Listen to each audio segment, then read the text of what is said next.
जुलाना में विपक्ष पर जमकर गरजे इनेलो के राष्ट्रीय अध्यक्ष।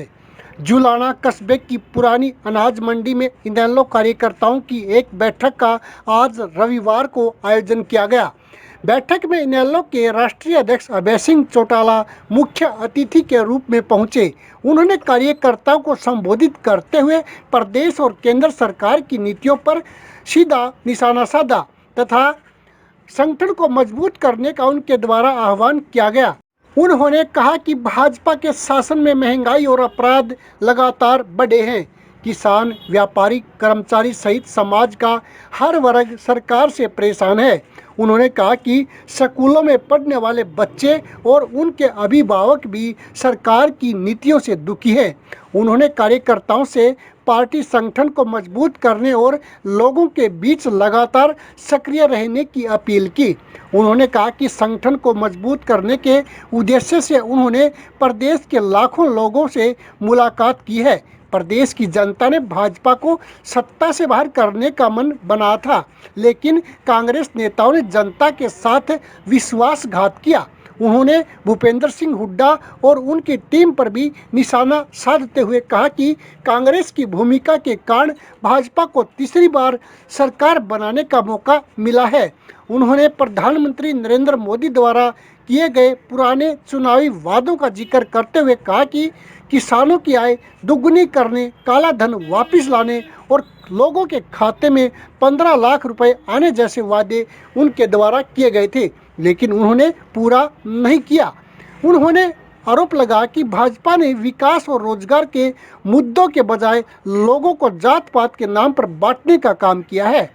उन्होंने कहा कि तत्कालीन मुख्यमंत्री मनोहर लाल ने राजकुमार सैनी को समर्थन देकर प्रदेश में 35 बनाम 1 का नारा चलाया, जिससे समाज में विभाजन की राजनीति को बढ़ावा मिला। उन्होंने जननायक जनता पार्टी पर भी हमला बोलते हुए कहा कि प्रदेश की जनता ने उसे 10 सीटें दी थी, लेकिन पार्टी के नेताओं ने 4 साल तक सत्ता का लाभ उठाया।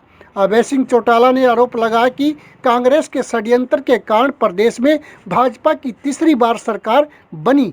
उन्होंने कार्यकर्ताओं से इनेलो की नीतियों को घर घर तक पहुंचाने और संगठन को मजबूत करने का आह्वान किया। उन्होंने कहा कि आगामी 27 सितंबर को नूंह में पूर्व उप प्रधानमंत्री चौधरी देवीलाल का जन्मदिन बड़ी धूमधाम से मनाया जाएगा, जिसमें पूरे प्रदेश के कार्यकर्ता शिरकत करेंगे।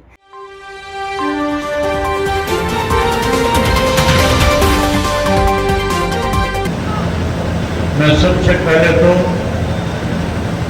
उन सब साथियों का स्वागत करता हूं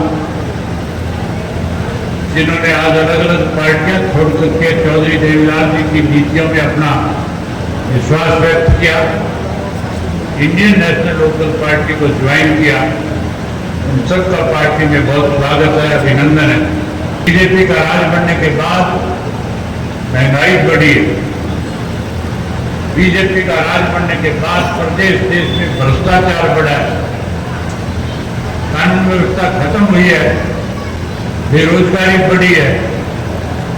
इसके साथ साथ साथियों अपराध और नशा भी बढ़ा है। हमारे साथ विश्वासघात हुआ, बेईमानी हुई। कहीं ना कहीं बीजेपी के दबाव में आकर के कांग्रेस के बड़े नेताओं ने फिर से भारतीय जनता पार्टी को सत्ता सौंपने का काम किया। सीधे सीधे तौर पे आरोप लगा रहे थे कि भूपेंद्र सिंह हुड्डा की कंपनी ने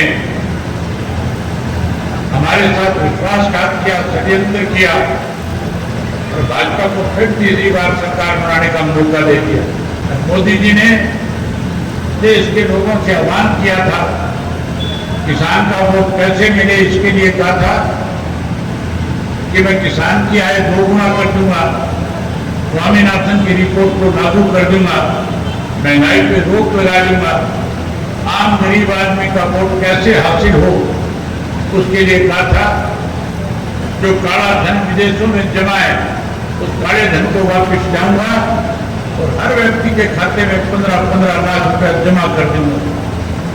पढ़ा लिखा युवा जो था, जो बेरोजगार था, उस युवा से भी कहा कि अगर बीजेपी को सत्ता में लेकर के आओगे, मुझे इस देश की बागडोर मिली, अगर मुझे तुम्हारी सेवा करने का मौका मिला तो 2 करोड़ युवाओं को हर साल रोजगार और नौकरी देने का काम करूं।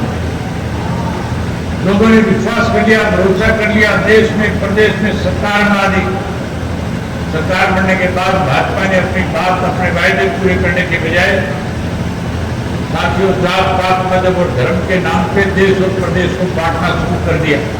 हमारी पार्टी से कुछ लोग जो स्वार्थी थे, जो कहीं अपना दाव लगाना चाहते थे, जो सत्ता में शामिल होना चाहते थे, उन्होंने भारतीय जनता पार्टी के हाथों में खेल करके पार्टी से अलग हट करके एक नई पार्टी का गठन कर लिया। लोगों ने उनकी बात पे विश्वास किया। बीजेपी जब ये कहती थी हम 75 पार करेंगे, वो लोगों के बीच में जाकर के कहते थे विचारे बढ़ करके कि आप हमारी मदद करो, हम 75 पार वालों को जमुना पार करने का काम करेंगे। ये भी कहते थे जो 32 नौजवान मारे गए थे हम इंक्वायरी कराएंगे, जो दोषी लोग होंगे उनको जेल की सलाखों के पीछे भेजेंगे। लोगों ने विश्वास भरोसा किया, 10 सीटें जीत करके दे दी। हरियाणा प्रदेश में अलग अलग बिल्डरों के घरों पे ईडी के छापे मराए, और ईडी के जो छापे मारे गए थे, एक पारसरा नाम का बिल्डर था, जब उसके घर छापा पड़ा, जहाँ उसके घर जो दस्तावेज बरामद किए गए उनमें भूपेंद्र सिंह हुड्डा का नाम शामिल पाया गया। भूपेंद्र सिंह हुड्डा का जब नाम उनमें शामिल मिला तो ईडी वालों ने हुड्डा के खिलाफ पर्चा दर्ज कर दिया।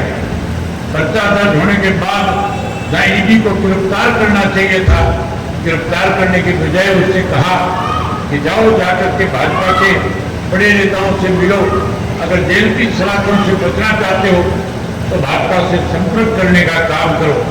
भूपेंद्र सिंह हुड्डा रातों रात अमित शाह के घर गए, उन्हें जाकर के कहने लगे बताओ मैं आपके क्या काम आ सकता हूँ। अमित शाह का आदेश था कि अपने आकाओं से जाकर के कहो कि जो सिटिंग फीस तुम्हारे एमएलए इन 30 की सीट का ऐलान करे, अगर तुमने 30 के 30 सिटिंग एमएलए का ऐलान नहीं कराया तो फिर चलते चुनाव में जेल की सलाखों के पीछे भेजने का काम करेंगे। तो कहना आपके पड़ोस के अंदर है।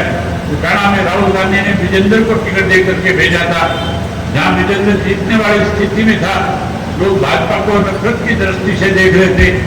वहीं हुड्डा ने षड्यंत्र के तहत 3 लोगों को खड़ा किया और खड़ा करके 60,000 वोट काट करके विजेंद्र को हरवाने में बड़ी मदद करने का, बड़ी भूमिका निभाने का काम किया। इस तरह से साथियों इस हुड्डा ने इस षड्यंत्र के तहत बीजेपी की सरकार बनाने का काम किया। आज पूरे हरियाणा प्रदेश में इस बात की चर्चा है कि अगर कोई इस प्रदेश के लोगों के हितों के लिए लड़ाई लड़ने का काम करता है तो केवल उस पार्टी का नाम इंडियन नेशनल लोकदल पार्टी है। आज चाहे वो बिजली का मामला था, चाहे बुढ़ापा पेंशन की बात थी, चाहे किसान की फसल बिकवाने का मामला था, जो बातें आपके सामने मालरा साहब ने बताई, हमने लोगों के साथ खड़े होकर के उनकी लड़ाई लड़ी और लोगों को उसका हक दिलवाने का काम किया। जो हमें वोट काटने की बात कह रहे थे, जो हमें वोट काटू कह रहे थे, आज वो वोट बेच करके हरियाणा प्रदेश को कमजोर करने में लगे हुए। आज बीजेपी के साथ साठ करके कहीं ना कहीं आपकी ताकत को कमजोर कर रहे हैं। साथियों, अगर आप चाहते हो ऐसे लोग सत्ता से पार हो जाए तो फिर आपको एक काम करना पड़ेगा, आपको अपनी पार्टी को बूथ के सतत के ऊपर मजबूती के साथ खड़ा करना होगा। ये जुलाना हल्का सदैव चौधरी देवीलाल का पक्ष कर रहा है, सदैव चौधरी देवीलाल को ताकत दी है। अगर आप चाहते हो चौधरी देवीलाल की नीतियों की फिर से सरकार बने तो आने वाले चुनाव में सिर्फ बूथ के सतत पे मजबूती के साथ खड़े करके जिस किसी को इंडियन नेशनल लोकदल पार्टी आपके बीच में उम्मीदवार बना करके भेजे उसे जिता देना, ताकि आपकी अगली सरकार बन जाए। सरकार बनने के बाद उससे सरकार आपके द्वार लगेंगे, उससे लोगों के बीच में जाकर के लोगों की समस्याओं का समाधान करेंगे। वहीं उसके साथ साथ साथियों, पहली दफा मैंने ये देखा है कि कहीं आदमी अपनी फसल बेचने के लिए जाए तब भी अंगूठे लगाए जाते हैं।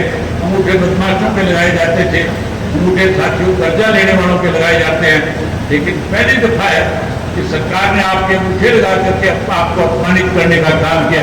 अगर इस अपमान का बदला लेना चाहते हो, अगर उससे किसान का सम्मान बढ़े तो फिर इसके लिए साथियों इकट्ठे होना पड़ेगा। इकट्ठे होकर के भाजपा और कांग्रेस दोनों को सत्ता से दूर और सत्ता से बाहर करना होगा। इंडियन नेशनल लोकदल पार्टी की सरकार बनानी होगी। जब सरकार बना दोगे तो तुम्हारे लिए ऐसा कानून बना दूंगा चौधरी देवलाल ने तो किसान की फसल ज्यादा दूध मंडी में ले जाकर के नाम बेचनी पड़े, दूर दराज ना जाना पड़े, उसके लिए फोकल पॉइंट बनाए थे, परचेज सेंटर खोल दिए थे ताकि गांव की फसल गांव के अंदर बेची जा सके। लेकिन मैं चौधरी देवलाल की नीतियों को आगे बढ़ाते हुए आपके लिए ऐसा कानून बना दूंगा कि किसान को अपनी फसल खेत से बाहर नहीं ले जानी पड़ेगी, सरकार खेत से खरीद करके जाएगी और किसान को सुविधा और सम्मान देने का काम करेगी। उम्मीद करूंगा कि आप लोग 27 तारीख को बड़ी संख्या में आओगे, जिस तरह से आज इस बड़ी संख्या में अपने सारे काम छोड़ करके आए हो, इसी तरह चौधरी देवलाल के सम्मान दिवस में भी 27 तारीख को बड़ी संख्या में आकर के चौधरी देवलाल के प्रति अपने श्रद्धा सुमन अर्पित करोगे। वही देश और प्रदेश को एक संदेश दोगे कि आने वाले समय में Indian National Lok Dal party Haryana प्रदेश में सरकार बनाने जा रही है। यही बात आपसे कहने और करने आया था। उम्मीद करूंगा कि 27 को बड़ी संख्या में आओगे सारे 27 को। बहुत धन्यवाद। जय हिंद, जय हरियाणा। फैशन सिर्फ कपड़े नहीं, आपकी पर्सनालिटी का एक इम्पॉर्टेंट पार्ट है। और जुलाना में स्टाइल का नाम है विटिस। विटिस में आपको मिलता है मेन, वुमेन और किड्स के लिए कंप्लीट फैशन कलेक्शन एक ही जगह।